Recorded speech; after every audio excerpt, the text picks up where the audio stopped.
Halo, Assalamualaikum warahmatullahi wabarakatuh. Berjumpa lagi dengan Bu Guru Riana. Pada kesempatan kali ini kita akan membahas soal ulangan harian tema 2 selalu berhemat energi. Ini merupakan materi bahasa Indonesia KD 3.1 mencermati gagasan pokok dan gagasan pendukung yang diperoleh dari teks lisan, tulis, atau visual. Nah, langsung saja kita membahas nomor 1. Gagasan pendukung pada suatu bacaan adalah, nah di sini kita diminta untuk mencari apa itu gagasan pendukung. A. Gagasan yang menjelaskan gagasan utama. B. Gagasan utama paragraf. C. Tema pendukung. Atau D. Topik utama. Nah, kita ketahui bahwa gagasan pendukung itu adalah gagasan yang menjelaskan gagasan utama. Jadi pilihannya adalah A. Seperti itu ya. Oke, kita lanjut ke nomor 2, yaitu gagasan pokok pada gambar di atas adalah, nah kita amati gambarnya adalah seorang anak yang mematikan lampu.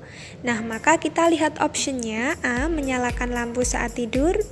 B. Hati-hati saat menyalakan lampu. C. Matikan lampu sebelum tidur. Dan D. Pilihlah lampu yang terang. Nah, seperti yang kita bahas tadi, itu adalah gambar seorang anak yang akan mematikan lampu. Berarti gagasan pokoknya adalah matikan lampu sebelum tidur di option C. Oke, di sini nomor 3 ada sebuah paragraf, kita baca terlebih dahulu. Listrik merupakan sumber energi yang membantu kita melakukan aktivitas sehari-hari.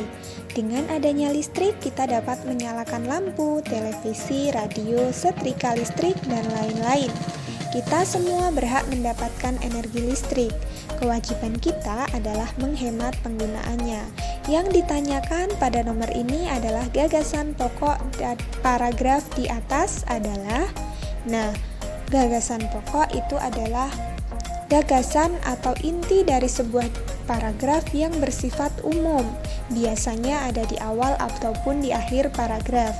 Nah, kita lihat di sini yang lebih umum adalah paragraf pertama yang intinya adalah listrik itu merupakan sumber energi. Jadi di sini gagasan pokoknya ada di option D, yaitu listrik merupakan sumber energi. Seperti itu ya.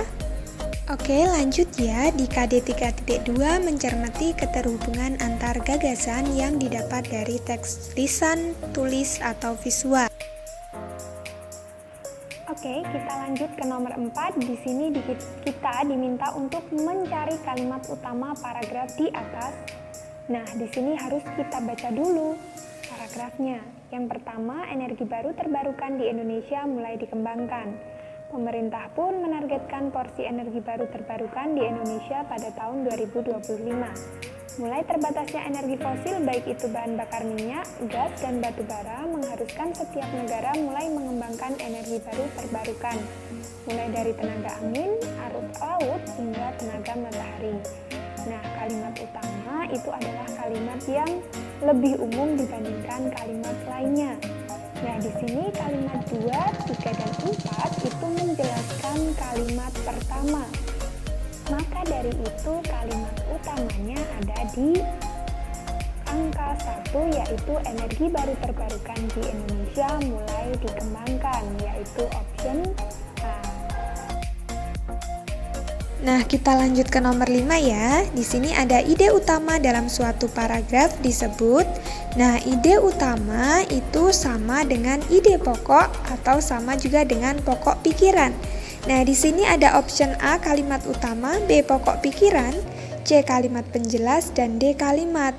Nah, ingat ide utama itu adalah B pokok pikiran. Seperti itu ya. Nah, selanjutnya kita bahas nomor 6. Di sini ada paragraf yang gagasan pokoknya berada di akhir paragraf disebut dengan paragraf. Nah, A itu deduktif, B induktif, C naratif, dan D deskriptif. Nah, ingat bahwa bentuk paragraf itu ada 2, yaitu deduktif dan induktif. Deduktif itu kalimat utamanya di awal dan induktif itu kalimat utamanya di akhir paragraf. Nah, di sini yang ditanyakan adalah yang di akhir paragraf. Berarti jawabannya ada di option B, yaitu paragraf induktif. Nah, sekarang adalah Bahasa Indonesia KD 3.4, yaitu membandingkan teks petunjuk penggunaan dua alat yang sama dan berbeda. Lanjut ke soal nomor 7 ya. Nah, di sini penjelasan teks petunjuk itu bersifat A. Subjektif, B. Deskriptif, C. Argumentatif, dan D. Informatif. Nah, penjelasan pada teks petunjuk itu bersifat informatif atau menjelaskan, seperti itu ya. Jadi jawabannya ada di option D. Oke, lanjut ke nomor 8 ya. Di sini soalnya teks petunjuk yang baik hendaknya disusun secara A. Acak, B. Runtut, C. Berantakan, atau D. Sederhana. Kita ketahui bahwa dalam penulisan teks petunjuk itu langkah-langkahnya harus urut atau di sini adalah runtut. Jadi jawabannya ada di option B. Oke, nomor 9. Pertama-tama kupas apel menggunakan pisau. Kalimat di atas merupakan kalimat dalam sebuah teks. A. Slogan, B. Iklan, C. Petunjuk, atau D. Himbauan. Nah, di sini ada kalimat pertama-tama kupas apel menggunakan pisau. Nah, ini berarti merupakan kalimat dalam teks petunjuk karena cara menggunakan sesuatu. Berarti jawabannya ada di option C. Nah, dan yang terakhir nomor 10, hal yang harus diperhatikan dalam membuat teks petunjuk adalah A. Langkah-langkah harus sistematis dan berurutan, B. Menggunakan kalimat yang ambigu, C. Hanya dibuat kalangan tertentu, dan D. Kalimat harus panjang. Ingat bahwa dalam pembuatan teks petunjuk itu tidak boleh ambigu, dan jawabannya di sini adalah A, karena langkah-langkahnya harus sistematis dan berurutan. Seperti itu ya. Nah, itulah pembahasan soal ulangan harian bagian Bahasa Indonesia. Sampai jumpa di pembahasan yang selanjutnya. Assalamualaikum.